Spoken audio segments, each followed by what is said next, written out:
Tank ব্যাগের ভিতরে ঢুকিয়ে দিই। আর এই হচ্ছে সেই সেটআপ, ছোট্ট একটা setup. Hello everyone, welcome back to my channel. This is Prosenjit. তোমরা দেখছো হচ্ছে ওয়ান্ডার প্রসেন। তো আরো একবার বেরিয়ে পড়েছি, সকাল সকাল যাচ্ছি হচ্ছে সিঙ্গুর। তোমরা দেখতে পেয়ে গেছো সামনে কেন যাচ্ছি। অনেকদিন পর এই ব্লগটা বানাচ্ছি। বুঝতেই পারছো, কাজ কাজ, তারপর সংসার, নানা রকম সমস্যা এর মধ্যে জড়িয়ে পড়েছিলাম। বাট এখন আবার বেরিয়ে পড়েছি আজকে রাইডে। ব্যাপারটা কি বলতো, রাইডাররা মানে রাইড করার ঠিক একটা অপরচুনিটি বের করেই থাকে। সেম জিনিসটা যেটা আমি এখন নিতে যাচ্ছি, এটা বড় বাজারে হয়তো পেয়ে যেতাম আমি, কিন্তু বড় বাজারে না গিয়ে আমি যাচ্ছি হচ্ছে সিঙ্গুর অব্দি, যাতে আমি একটু রাইড করতে পারি। সমস্ত যে সমস্যাগুলো অতিক্রম করে বেরিয়ে পড়েছি। তো চলো আমার এই সফরে তোমরাও আমার সঙ্গে সঙ্গী হয়ে যাও। আর চলো গিয়ে দেখি আমরা যে এডিবল কাপের টি এর ব্যাপারে তোমরা দেখতে পেয়েছো থাম্বনেইলে, সেখানে যে কথা বলি দেওয়ার সাথে সিঙ্গুরে এই ফ্যাক্টরিতে রয়েছে। চলো গিয়ে কথা বলি দেওয়ার সাথে। বাট তার আগে এই রাস্তার সফরে তোমরা আমার সাথে সঙ্গী হয়ে পড়ো।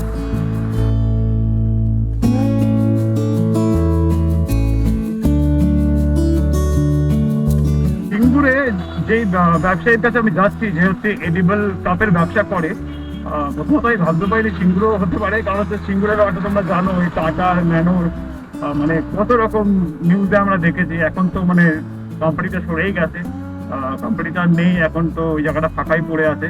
ওই জায়গাটা আমরা অনেকবার রাইড করে যাওয়ার সময় আসার সময় দেখতে পাই, খুব খারাপ লাগে। But that's how it is, কিছু করার নেই। তো আমি প্রথমত ভাবতেই পাইনি ওখানে হয়তো এইসব ব্যবসা কিছু হয়। বাট আমি শুনেছিলাম মাছের কিছু কাজ হচ্ছে, মাছের ব্যবসা ট্যাবসা কিছু হচ্ছে। তো চলো গিয়ে লোকালদের কাছে জিজ্ঞেস করে জানতে পারবো। বাট যেটা মানে মেন কথা বলতে যাচ্ছিলাম আমি, তো ভাইয়ের সাথে দাদার সাথে আমি কথা বললাম। দাদা আমাকে হোয়াটসঅ্যাপে ওনার লোকেশনটা শেয়ার করেছে।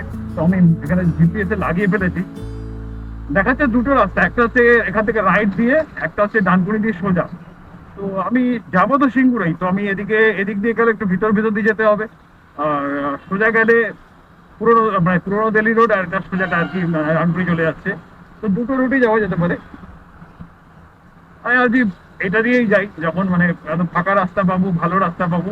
এখান থেকেও মানে খারাপ রাস্তা না অবশ্য। রাস্তায় বেরালে এই 14বার যদি ফোন আসে না, খুব বিরক্তি লাগে। তার মধ্যে একবার ফোন করলো হচ্ছে এই দাদা, যে জিজ্ঞেস করলো যে তুমি কি এসছো দাদা, কতক্ষণ আসছো, মানে কতক্ষণে আসছো, কতটা আসো। যাক, খুব ভালো লাগলো ফোন করে অ্যাটলিস্ট জিজ্ঞেস করতে। জানে আমি রাস্তা দিয়ে আসবো, মানে বাই বাইক আসবো, তাই জন্য হয়তো জিজ্ঞেস করলো। আর মাত্র 16 কিলোমিটার বাকি। এখান থেকে 23 মিনিট দেখাচ্ছে। ব্রেক নেওয়ার তো কোনো মানে দরকারই নেই এখানে। এইটুকু রাইডার কি ব্রেক নেবো। রাস্তাটা ক্লিনই আছে, খুব ভালো লাগছে চালিয়ে। অনেকদিন পর বেরিয়ে মানে এরকম হাইওয়ে দেখে না, মানে একদম এক্সাইটেড ফিল করছি। বাহ, এটা খুব ভালো জিনিস। তো জলের ব্যবস্থা আমার মনে হয় এই ট্রাক ড্রাইভারদের জন্য জলের ব্যবস্থা করা হয়েছে। মানে হয়তো টাকা দিয়েই নিতে হবে, বাট অ্যাটলিস্ট রোডের ধারে আছে তো। এখন রাস্তাঘাটে ট্রাফিক পুলিশ কিন্তু অনেক বেড়ে গেছে, অনেক। আগেকার সময় এত ছিল না। আমি যবে থেকে 2012 থেকেই মোটামুটি ট্রাভেল করা শুরু করেছি অফিস, তার আগে কলেজের জন্য। এত ট্রাফিক, তখন কিন্তু ট্রাফিক পুলিশ দেখা যেত না রাস্তায়। এখন প্রচুর ট্রাফিক পুলিশ থাকে। তো ট্রাফিক পুলিশ দিয়ে মনে পড়লো, আগের সপ্তাহে আমি অফিস থেকে বাড়ি ফিরছি, নিউ টাউন থেকে। তো রাজারহাটে আমার অফিস, ওখান থেকে আমি বাড়ি ফিরছি। জাস্ট দুটো সিগন্যাল ক্রস করলাম অফিস থেকে বেরিয়ে, আমাদের এক ট্রাফিক পুলিশ দাঁড় করালো। তারপর সার্জেন্ট এলো। সার্জেন্ট এসে আমার ডিএলটা চাইলো, আমি ডিএলটা দিলাম। ডিএলটা নিয়ে ডিএলটা দেখলো, বাইকটা দেখলো, দেখে বলছে এটা কি বাইক। আমি বললাম আমি এক্সপালস। তারা বলছে এটা কি মডিফাই করেছো তুমি। আমি বলছি মডিফাই করাইনি স্যার, বাইকটা এরকমই দেখছি। অনেকে এটা ডাউট হয় আমি জানি এখনো, মানে এখন তো এক্সপালস তো রাস্তায় অনেক, তাও মানে পুলিশের হয়তো চোখে পড়েনি খুব একটা। তাই জিজ্ঞাসা করো। আমি বললাম না, এটা কিছু মডিফিকেশন নেই, আপনি মানে গুগলে একবার মানে বাইকের নামটা সার্চ করে দেখে নিন স্যার, করবি একই। তো তারপর ওটা নিয়ে আর কিছু বললো না, তা বুঝে গেছে জানে ঠিকই আছে।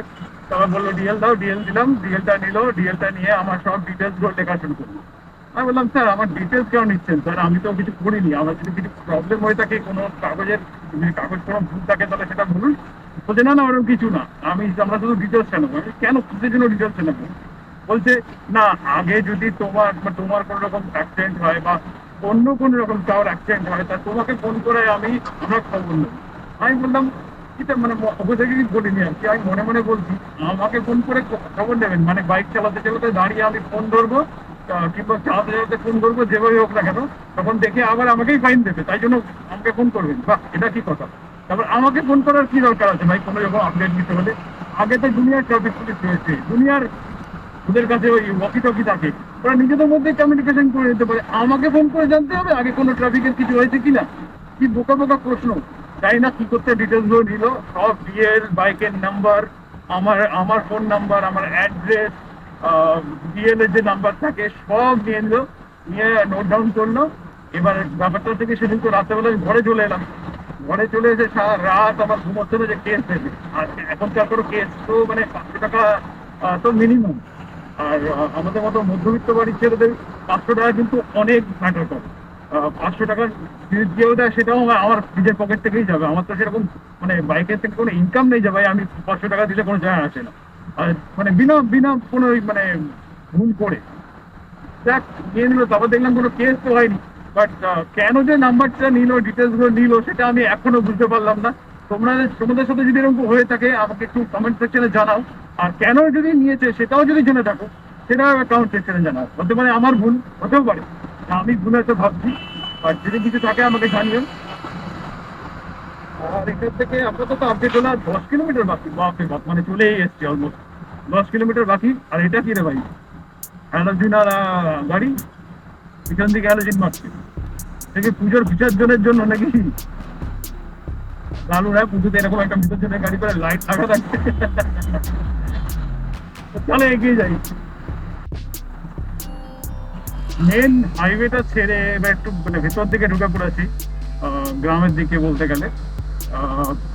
মানে এখানকার রাস্তাঘাট দেখো, রাস্তাটা কি সুন্দর, এটা ভিতরের রাস্তা, গ্রামের ভিতরের রাস্তা। আর আমি হাওড়ায় থাকি, তো হাওড়ার রাস্তাঘাট দেখো মানে দেখলে মানে কি বলবো আর ইচ্ছা করবে না। হ্যাঁ হতে পারে কম্পেয়ার করলে বলবে যে গাড়ি বেশি চলে গাড়ি কম চলে, ব্যাপার আছে। সামনে দাঁড়িয়ে আছে এই মামারা, ধরছে কেস দিচ্ছে, ধরছে কেস দিচ্ছে, ধরছে কেস দিচ্ছে, আমার কিছু বললো না, আমি বেরিয়ে গেলাম। যাই হোক, রাস্তার কথা বলছিলাম। ও রাস্তা দেখো পুরো মাখনের মতো রাস্তা। না, আমাদের ওদিকে রাস্তাঘাট দেখলে আর মানে কি বলবো, পাড়ার ভিতরে রাস্তাগুলো একদম মানে যা তা মানে ছোট ছোট প্ল্যান্ট বিক্রি হচ্ছে, বলে যেন এটাকে। হ্যাঁ অনেকগুলো রয়েছে, কেন রয়েছে মানে একটা আলাদাই পরিবেশ কিন্তু লাগবে।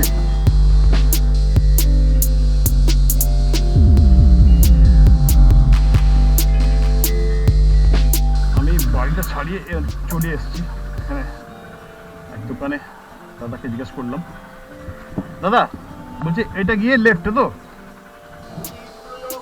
হ্যাঁ হ্যাঁ হ্যাঁ হ্যাঁ, ওখান থেকে গিয়ে লেফটে। হ্যাঁ একদম একদম, আচ্ছা ঠিক আছে, থ্যাংক ইউ দাদা। এই রাস্তা কেটে দিল।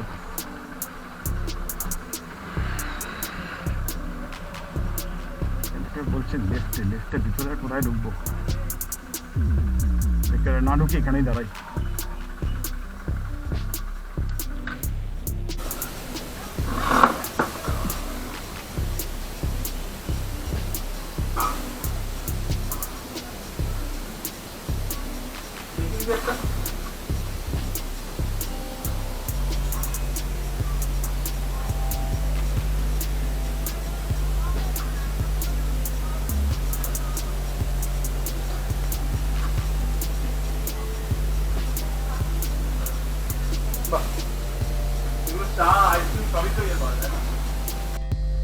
তো এখন আমরা সব নিয়ে নিয়েছি, এই যে দেখতে পাচ্ছ, এটাকে ইয়ের ভিতরে ঢুকিয়ে দিই, ট্যাঙ্ক ব্যাগের ভিতরে ঢুকিয়ে দিই।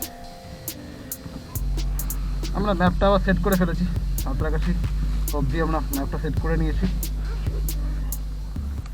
আর তোমাদেরকে ভিতরে ঢুকে ভেবেছিলাম যে প্রসেসটা দেখাবো কেমনভাবে বানানো হচ্ছে, বাট ওটা দেখাতে পারলাম না, আম রিয়েলমি সরি। ব্যাপারটা হচ্ছে কি, যে দাদার সাথে কথা হয়েছে অরুণ দা, সেটা হচ্ছে তার বাড়ি। আর অরুণ দা এখন বাড়িতে নেই, যদি বাড়িতে থাকতে হয়তো তাহলে আমি হয়তো তোমাদের দেখাতাম।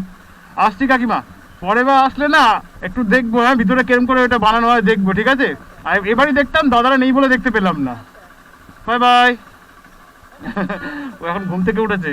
এই বাবা রে, এদিক দিয়ে যাবো তো কাকিমা? এই হাই রোডে, হাই রোডে না, উল্টো দিক দেখাচ্ছে, উল্টো দিক দিয়ে চলে যাই। গড়িয়ে আসছে কাকিমা। হ্যাঁ অ্যাকচুয়ালি আপাতত অল্প কিছুই নিয়েছি আমি, অ্যারাউন্ড 50 পিসেস, কারণ এটা হচ্ছে আপাতত শুরু করে দেখি কেমন হয়। আমার একটা ছোট্ট মতো দোকান করা হয়েছে অ্যাকচুয়ালি, করা হয়েছিল, দোকানটা করা হয়েছিল অ্যাকচুয়ালি যার জন্য সে আর সময় দিতে পারছে না। তো আমি ভাবলাম যে যখন করেই ফেলেছি তো চালাই, অসুবিধা কী আছে। আমি যে এখন আপাতত আছি, স্যাটারডে সানডে আমি মোটামুটি অফিস থাকে না, তো একটু সময় দিতে পারি। কিন্তু আমি অ্যাকচুয়ালি খুঁজছি হচ্ছে একটা লোক, একটা ভালো লোক খুঁজলে পেয়ে গেলে তাকেই হ্যান্ড ওভার করে দেবো। আমার পক্ষে তো দোকানে টাইম দেওয়া সম্ভব হবে না, তাই আর কি আস্তে আস্তে চেষ্টা চলছে, দেখা যাক কী হবে। চলো তোমাদেরকে দেখাবো আমার দোকানটাও আজকে বিকেলে, কী কী ব্যাপার আছে সব দেখাবো। আর যদি যারা দেখতে চাও গুগলে গিয়ে আমার দোকানটা সার্চ করে দেখতে পারো, সেটা হচ্ছে চায় সায় বলে দেখতে পাবে, চায় সায় সাঁতরাগাছি বলে সার্চ করলে তোমরা দেখতে পাবে। যদিও খুব একটা বড় সেট আপ কিছু না, ছোট্ট একটা নর্মাল সেট আপ, স্ন্যাক্স বার মতো, মানে চেষ্টায় আছি আর কি ওটাকে বিল্ড করার। দেখা যাক কতটা করতে পারি। আপাতত এখান থেকে বেরিয়ে যাই, চলো হাইওয়ে ধরবো, হাইওয়ে ধরে সোজা সাঁতরাগাছির দিকে যাবো। বেশি কিছু দেখানোর তো হাইওয়েতে আর কিছু নেই, এই ছিল আমাদের মানে আজকে এতটা জার্নি। তো চলো এবার সিধা গিয়ে বাড়িতে যাব, বাড়িতে গিয়ে খাওয়া দাওয়া করে তারপরে যাব হচ্ছে বিকেলবেলায় দোকানটা খুলবো। আজকে যার আসার কথা ছিল অ্যাকচুয়ালি, এক ভদ্রলোকের আসার কথা ছিল, তিনি দোকানটায় কাজ করবেন বলে রেডি হয়েছিলেন, বাট হঠাৎ করে কালকে ফোন করে বলছেন দাদা আমি আসতে পারবো না, নানা রকম মানে সমস্যায় জড়িয়ে পড়েছেন হোয়াট এভার। তো উনি আর আসছেন না, বাট আনফর্চুনেটলি আমাকেই নিজে আজকে খুলতে হবে, আমার কেউ হেল্পার নেই আজকে। চেষ্টা করছি, খুঁজছি, যদি তোমাদের কেউ জানা থাকে আশেপাশে, সাঁতরাগাছির আশেপাশি যে কাজ করতে পারবে স্ন্যাক্স বার হিসেবে, মানে স্ন্যাক্স বারে, তাকে রেকমেন্ড করতে পারো, আমাকে কন্ট্যাক্ট করতে বলতে পারো। আর আপাতত এখান থেকে বেরোই, চলো আগে গিয়ে দেখা হবে হাইওয়েতে। গুগল বাবাজি কি যায়, আসার সময় এসেছিলাম কত সুন্দর রাস্তাটা দিয়ে, যেই ম্যাপ ফলো করলাম কন্টিনিউয়াসলি ঢুকিয়ে দিল পুরাতন দিল্লি রোডে। এবার পুরাতন দিল্লি রোড দিয়ে যেতে হবে, মানে এখান থেকে একটু ইয়ে আছে, ক্যামেরা, হ্যাঁ তো ক্যামেরা তো এখানে কাজ করো। হ্যাঁ ভালো আছো তো? এই তো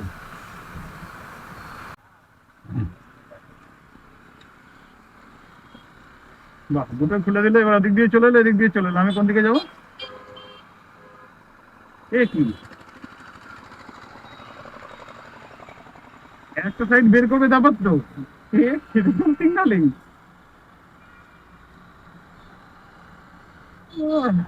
আচ্ছা এখান থেকে বেরোলাম, বেরিয়ে আসছে, তোমরা এখন এই বোর্ডটা অনেকেই দেখেছো হয়তো এখান থেকে যাওয়ার সময়।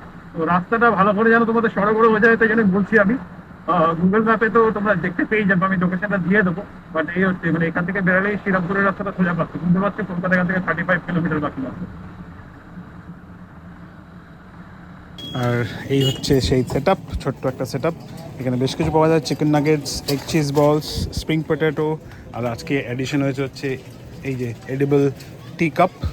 আর ছোটোখাটো দোকান, বেশি বড় না। বান্টি এখানে এসে বসে আছে। আপাতত আমি ওপেন করেছি, কারণ যে বন্ধ হয়ে গেলে একবারে বাজে ব্যাপার হয়ে যাবে, তাই জন্য ওপেন করেছি। আর ওপেন করে এখন মোটামুটি চলছে, সন্ধ্যে সবে হয়েছে। তো আজকের ব্লগটা এখানেই শেষ করছি, আবার পরের ব্লগে দেখা হবে। Till then stay safe, stay happy, wear helmet if you are riding.